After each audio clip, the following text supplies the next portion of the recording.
My name is Omer Azulai, and I have the honor to welcome you to the Igala Israel podcast, Behind Words.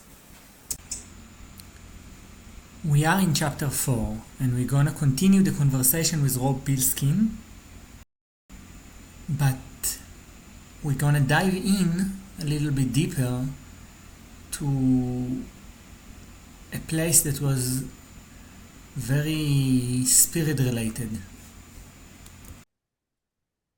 I have some, I think I don't know if it's last, but a question about what is necessary for a person to do that kind of a job and to become better at it.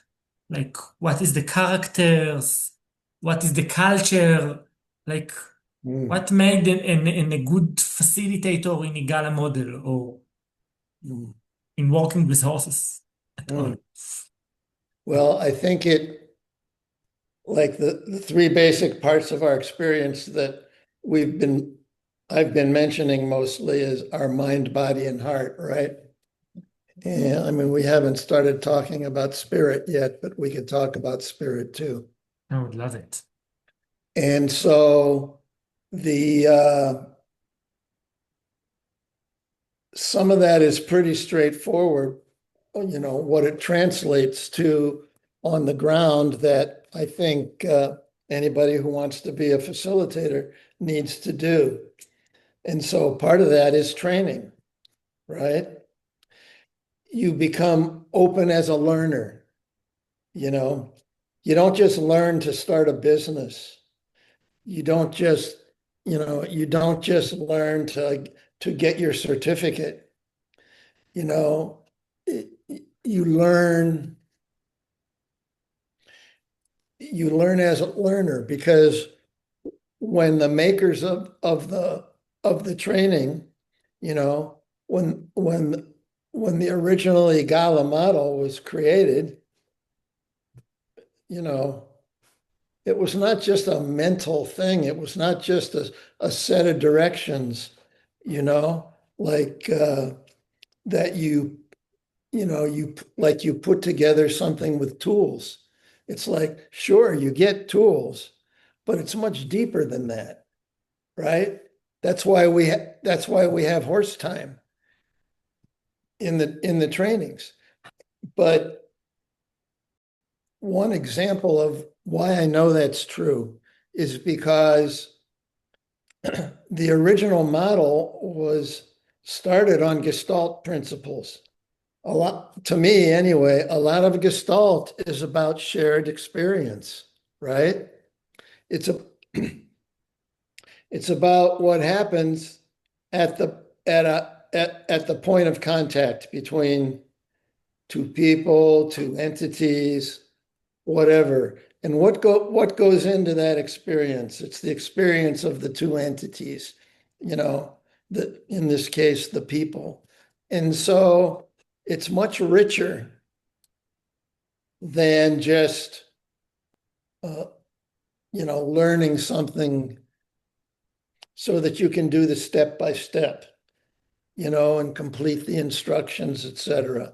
It's at its beginning, you know, coming, at least partly from Gestalt, you know, if you could understand that, and that's what opened to me as a learner, that's what opened me up to do something more than just, learn the instructions and follow the directions. So you're saying there is something that going between two entities, and we're gonna speak about entities in a second when we're gonna move to the spirit, but like the curiosity to what's happening between those two entities or three entities, or that question, when it stays a question mark, there are more options that can become a work in progress towards that. Yeah. I want to ask about the spirit in a second. You About said the, spirit. uh, Everyone, and I'm a big believer in like the combination between spirit and horses in a working progress of writing a book regard to ride into awareness. But in a way, what does you mean when you said spirit, and how does spirit take place? Well, I mean, I'm not sure I can help you really completely understand spirit, but because to me it's just, well, Maybe help me not understand. That's good either. yeah, I mean, spirit is, whether human beings know it or not, spirit is what makes the world go around, literally, right? And I'm not this. It's a long discussion, but I think it exists. It exists first, and then if a person is open to it, open to it coming in, then it comes in. Here's what I mean. Like, something got me out of my house when I was 4 or 5 years old, right? I had no Gestalt training. You know, at 4 or 5 years old, I was a kid, but like a lot of kids, I had a certain mind and a certain heart, and they went together to have needs, and at the same time, there wasn't. I mean, I hate to use the word innocence because it's used too many times, right? But I had this innocence that was a piece of my motivation too. Like, where can I go to just be me?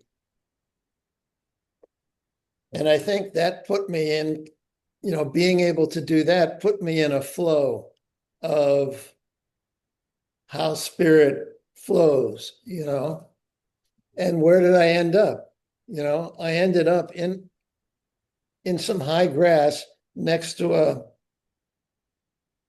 a split rail fence with 2 little ponies, and that was the beginning of my opportunity to have relationships with horses that were very meaningful. And so,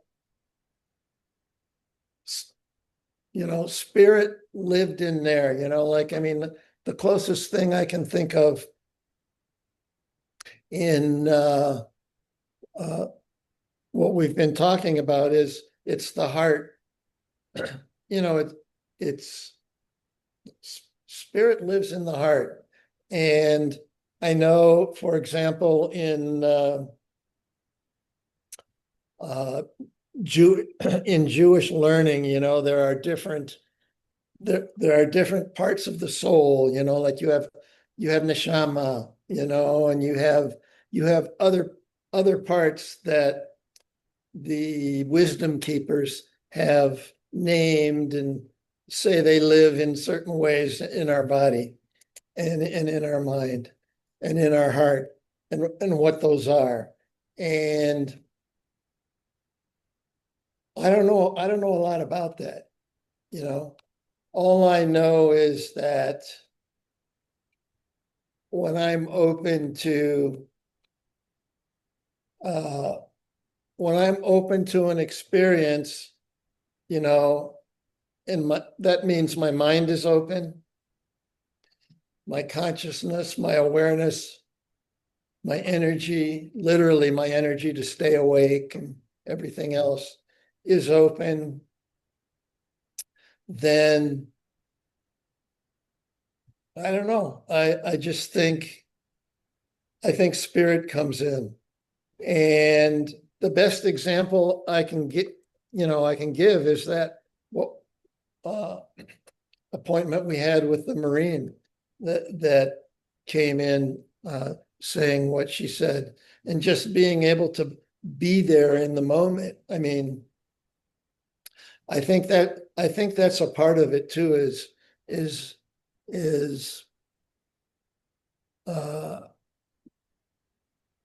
you know, being able to understand momentousness. I don't know how to say it, you know. That's very, very, very accurate. I think I was just listening to one trainer of Igala, he's a ES, that he spoke about the same process that you described from Judaism. He described it in a Christian way of thinking, and a different person that can describe it in a Buddhism way of thinking. That is a similar,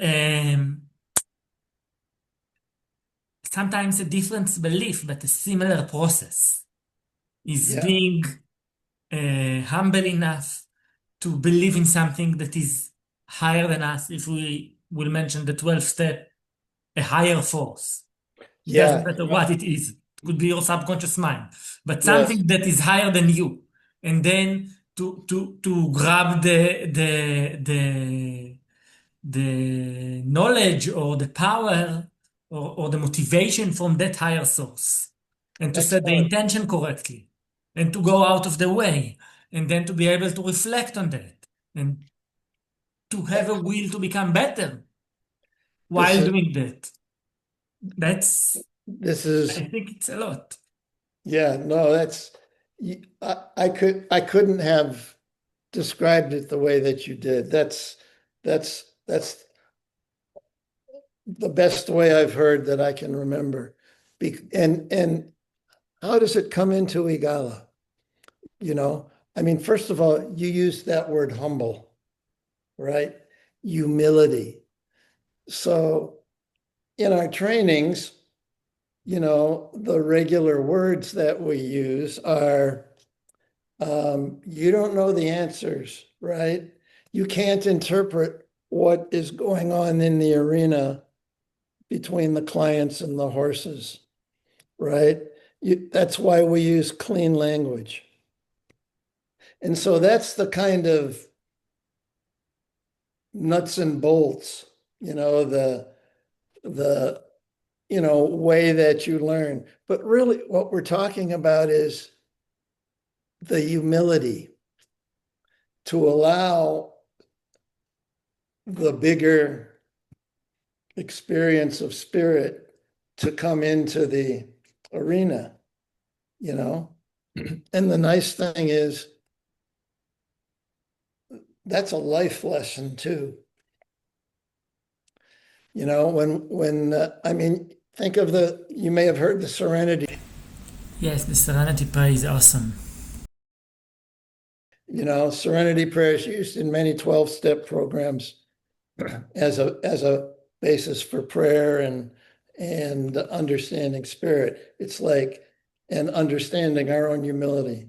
God grant me the serenity to accept the things I cannot change, right? Completely humble about what we can do and what we can't do. Have the courage, grant me the courage to change the things I can, right? To be myself in the middle of all of this with what I can learn and my hopes and how I can use my body and my mind,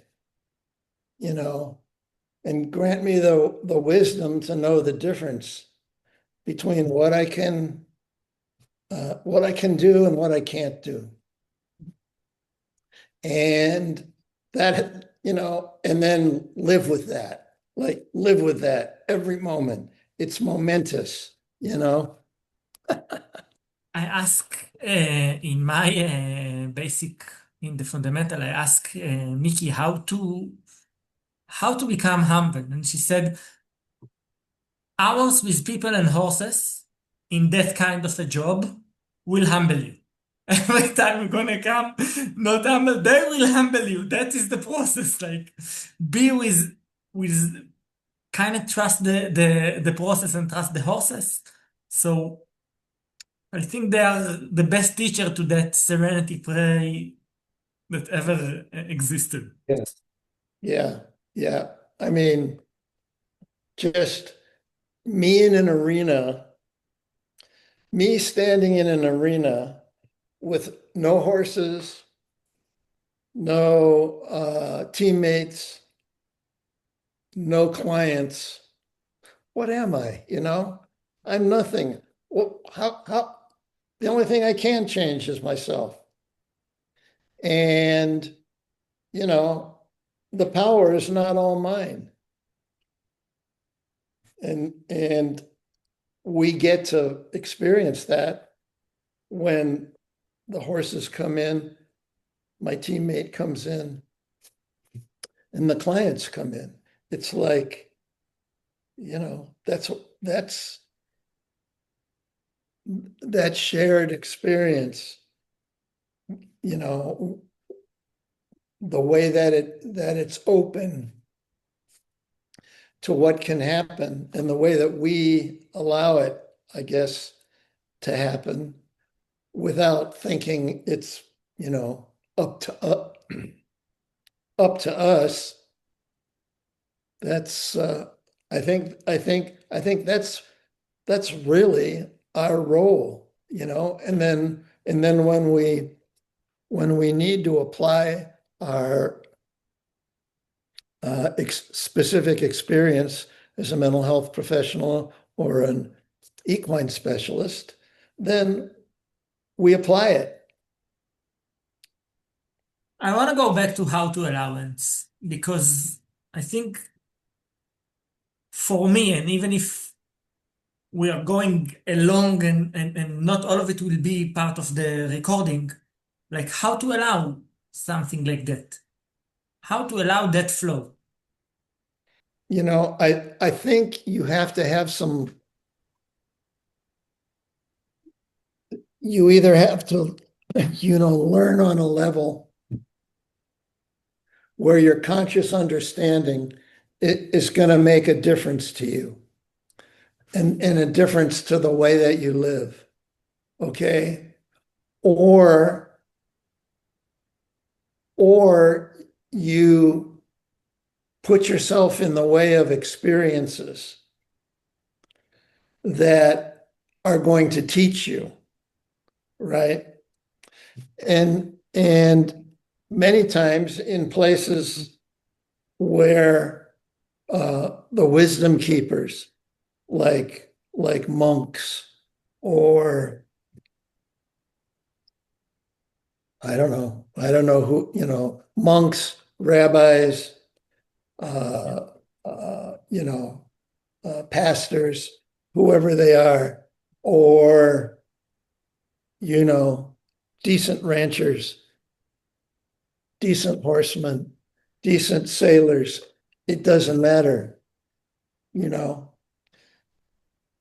you get something from them that goes in, it goes in behind your eyes, uh, not because you did something, but because you understand it, right? But at the same time, you have lived experience that puts it on the ground for you, right?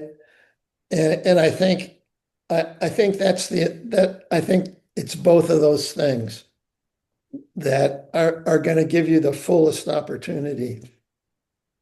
So to leave it and then to be in the, I want to say the influence or like marinate, to be around those that are have those uh, values or essences around them. Yeah, yeah. Like, you know, I used to help these Tibetan refugees in India. I would go back and forth for a few years, and a small group of us did things like we took a immunization program. We took shots, vaccines, and we took TB test kits, and did that because these folks were really hard done by. And at the same time, the people would say, the high monks would say, come to teachings, come to teachings. When you're done, you come over to where I live and we'll have teachings. And it was a teaching from their way that was about, uh, a specific lesson on having an open heart and living in a good way. It's hard for me to find the words for it now. And so, I guess in a way, we were living in a good way while we were active, we were doing something, right? But you can also get wisdom from people who know more than you at the same time, who help open your mind, right? So there's at least two ways that we get experience. One is an openness to conscious raising ideas and conscious raising wisdom that is transmitted by somebody else who knows more than we do, right? And the other way is to be open and live those lessons, or live the lessons that we experience in our lives that help our lives become better. Like, I learned a lot of things from horses when I was gentling them that helped me be humble. That took away my ego many Saying it's times. a mutual process. They gentling you and you're gentling them in a way.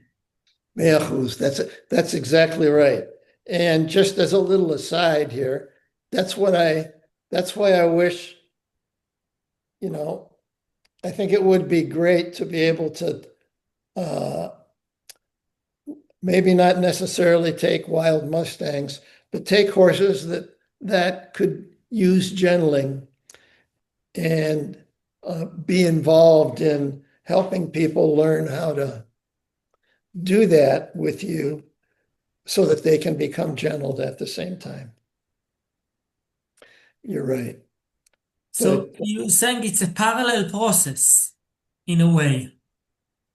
yeah, Like when I I'm think, gentling myself or when I'm gentling a horse, if you are open to it, like what you said about the lessons, it goes both way. oh, completely. Yeah, yeah.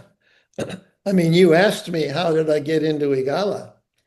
And, I got into it on those three ways I live: mind, body, and heart. Combining, I guess, with letting spirit in too, by being with those horses and doing that work, you know? I mean, sometimes it was about being full of ego and saying, "Oh, this little wild burro here who doesn't want to come with me on the lead rope, I'm going to make him come on the lead rope because he's only 3 feet high at the withers, or 4 feet high, and I'll just make him come." And then, you know, 10 seconds later, I was sand skiing on my face behind him as he dragged me across the desert, you know? Yeah. So All that of the was, lessons are happening in the desert. That's in the Jewish, they want to say if you want to become right. smarter, go to the Yeah, dark. that was part of my wrestling, you know, Yeah. like Yaakov. And Yeah. I got up and I had a little sore leg. Yeah. But you have that kind of experience, but that helped me learn to be to start being humble. And then if you can be humble enough just to let it in, then you get to see the other way that that unseen energy and that unseen spirit can help you be who you are, who you really are, and who the client really is, and who the horse really is, you know, and you just let it happen, right? You use your mind and your experience and your heart, and you just let it happen and get out of the way. And Wow. it's not always perfect, I know that for sure, but I think, well, and that's the other thing. It's a practice, just like all these wisdom keepers. It is a spiritual practice for them to be who they are. It doesn't matter what faith they're in. They could be, Native American spirit leaders, right? They could be Buddhist or Burn Tibetan monks. They could be um, uh, Christian uh, faith leaders or rabbis. Um,